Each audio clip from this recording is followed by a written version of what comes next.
Hello, welcome back. Today we are going to travel back in time to Japan, specifically the Japanese Imperial Court. We, the players, will be the members of the court and we will help the High Emperors to grow his garden. In order to do his garden, we will have to plot the yard, irrigate the channels, make sure the gardener to grow the bamboos, and control the panda to eat the bamboos at the same time. There will be 3 different species of bamboo in the garden, and I will talk about that later. For the game elements, there will be multiple elements in this game, and these elements, I would say, they're all very cute. The first element we have is the player board. Everyone will have one player board that indicate what they can do in the turn, and it will come with 2 tokens to mark what they have done for the turn. Next, we have the weather dice. When they roll, it will give the certain advantage or bonus for the active players.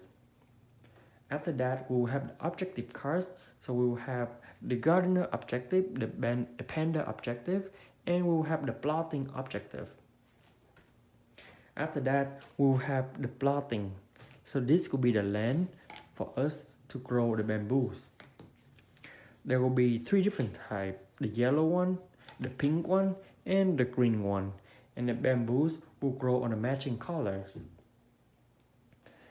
At last but not least, they will have these very cute miniatures. So this guy is a gardener, and this little beast right here is a panda, very cute panda.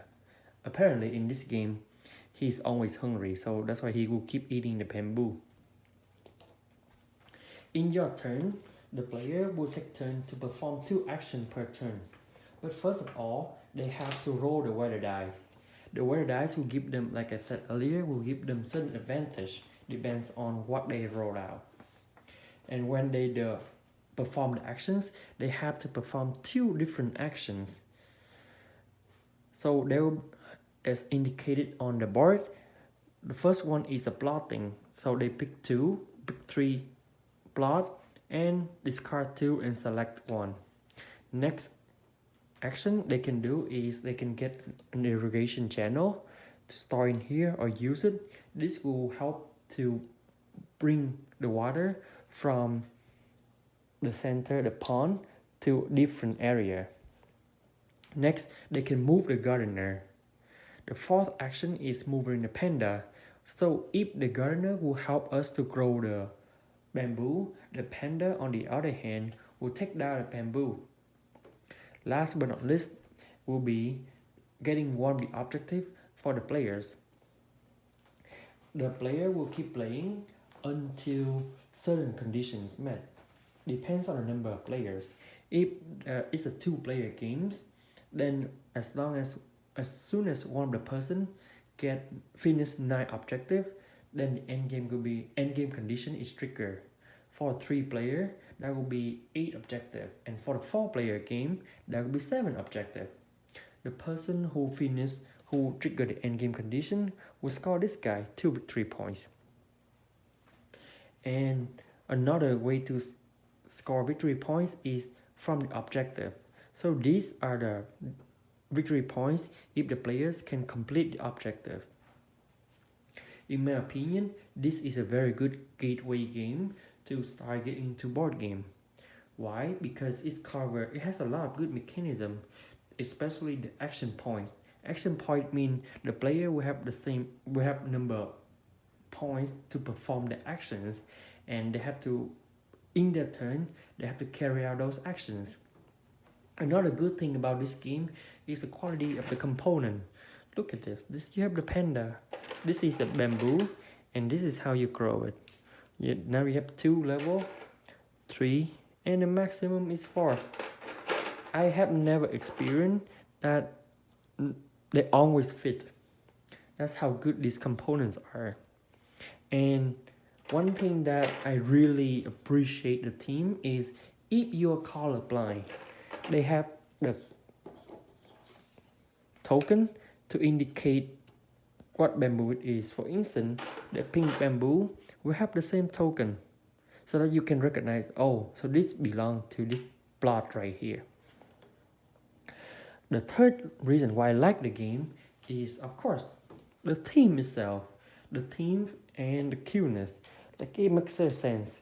The gardener go to the plot to grow the tree, and the panda is very naughty and hungry, so he keeps roaming around to eat the bamboo, which makes sense. And the theme of this game is really good. Like, you score the victory points by doing certain things for the gardener, for the panda, or when even you're plotting. However, because of the simplicity and straightforward of the game, it makes this game a little bit bland, and it can be boring after a few plays, or you can say shallow. You have a lot of actions to do, but there's not in good incentive to do, because there's no point of doing this action without getting the objective card.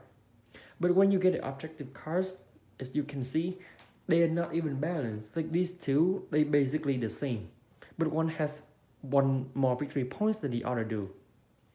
And like, another thing is, like, this one, you have to grow the whole bamboo, the full bamboo tree on certain type of plant, while this one on just a plant, different type of plant, and it has like 4 points difference right here. This make this game have some kind of push your luck mechanism in there, even though I'm not sure if it's meant to do that at the beginning. So therefore, a lot of hardcore gamer, or even people that they have played for a certain amount of time, they can get bored of it, and they can say it can be a little bit shallow. However, if you have a family with a small kid, I would recommend this game because of the cute. There's no graphic violence in here, everything makes sense. And the best part is it also comes with a little bit of story in here. But in the end, I would say this is a good game.